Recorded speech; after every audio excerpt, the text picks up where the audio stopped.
Why did you end up coming here today, and why did you want to share your story? I came here today to speak on behalf of all the families that feel like they can't speak up. We were able to get out of our situation, and some families are still stuck there, so they weren't able to get out of theirs. How many kids do you have? I have a total of 4 babies. And this was really hard on them. Kind of talk about what they went through with all of this. They were very confused. As it was, they just finished dealing with a move for us to get to Fort Gordon, that they settled down and they were like, this is our home, to, okay guys, I picked you up from school, we're gonna be in a hotel. And they're like, what happened to our home? And we would drive by and where's all of our stuff? And sorry babies, we can't go in there anymore. Then to the Airbnb, and again, so are we ever going back to our home? No baby. And then when we were able to live off post, they were told, this is your new home, but you now have little to nothing of your belongings because all of that had to get rid of due to the mold spores. So there was no couches that they remembered, beds that they remembered, clothes, because we would have had to remediate it, or a lot of the stuff couldn't be remediated. So when we did our move out, we had to trash everything. Oh my gosh. I mean, and that's not just expensive, that's emotional. I mean, I don't know about you. I'm here today to testify about the problems we have had. I get emotionally attached, and especially I have 3 boys and one amazing little girl. Well, with the 3 boys, I like to keep a set of clothes, like hand-me-downs, to have them. That was now gone. And following pressure from my op. But in the grand scheme of things, are the clothes worth it versus their health? Of course not. So that's what made it more easy to get rid of everything. When did you realize you had a problem with the mold? And I mean, did you start noticing people were getting sick in your house? We were all getting sick. My husband, he does not like to take medication. He's a person that just likes to, generally be healthy. And he was getting bad migraines almost every day. And so he was having to take Excedrin, and we just could not shake it off. We were wondering, why are we feeling this way? Why are the kids getting nosebleeds? Why is his stomach hurting so much? And I actually had an incident with a vent as well, where I had moved the little pulley system on it, and when I did that, debris went into my face. And the same thing, burning. I ended up going to the hospital the next day because my throat was clamping up, and they ended up saying it was due to whatever went into your face that caused that. So then at that point I said, okay, there's something even more serious than what I thought. And so that's the first start of me piecing everything together. So did you then contact Balfour Beatty first and say, hey, I think my house is making us sick? I did. What did they say? They asked me why I was messing with the vents to cause that. And I said, well, it's there to be able to direct the airflow, and so that's all I was doing. And so they said, we'll go ahead and go in and do a duct cleaning and replace the vents.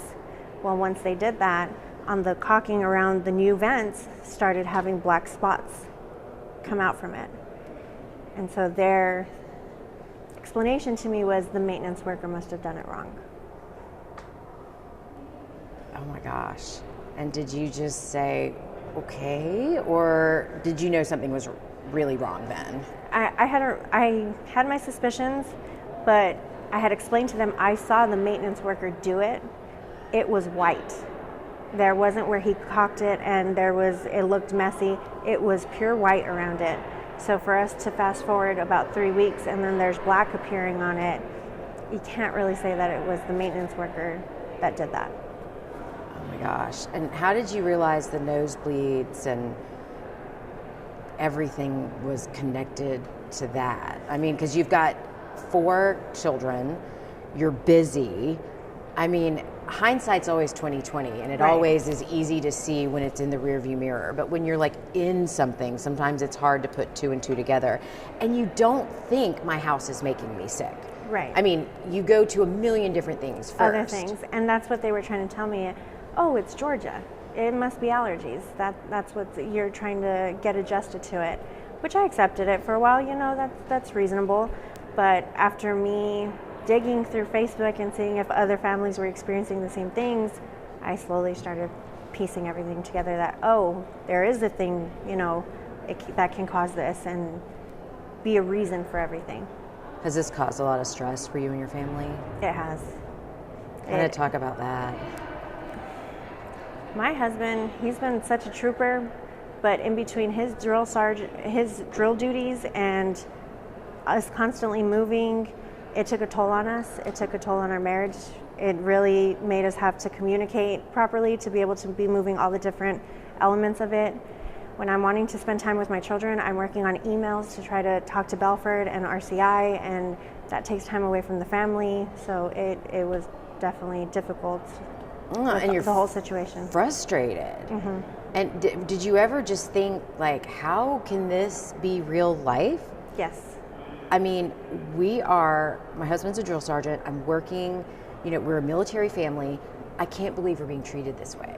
Yes, I did. It almost felt like a dream. So every time I would wake up in the hotel, I'm like, well, this really did happen, and it's continuing to happen.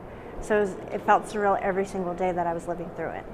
How are your kids' health now? How is your health now? Are y'all better? We are slowly getting better. We're on the uphill. They are becoming more vibrant again. When they were coming home from school, when we were living in the home, Mom, I'm so tired. Mom, my head hurts.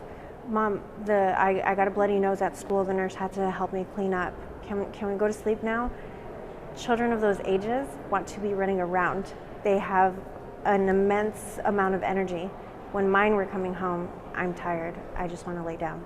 And now they're back to being vibrant and running around and being children. Does that just break your heart as a mom?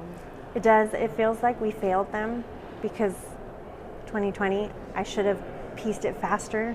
I should have acted faster. I shouldn't have settled for what they were telling me. So it feels like I failed them to a point as a parent because it's my job to protect them. And then the one thing that we were provided through my husband's work was what was causing it. You did not fail them. Balfour Beatty failed you.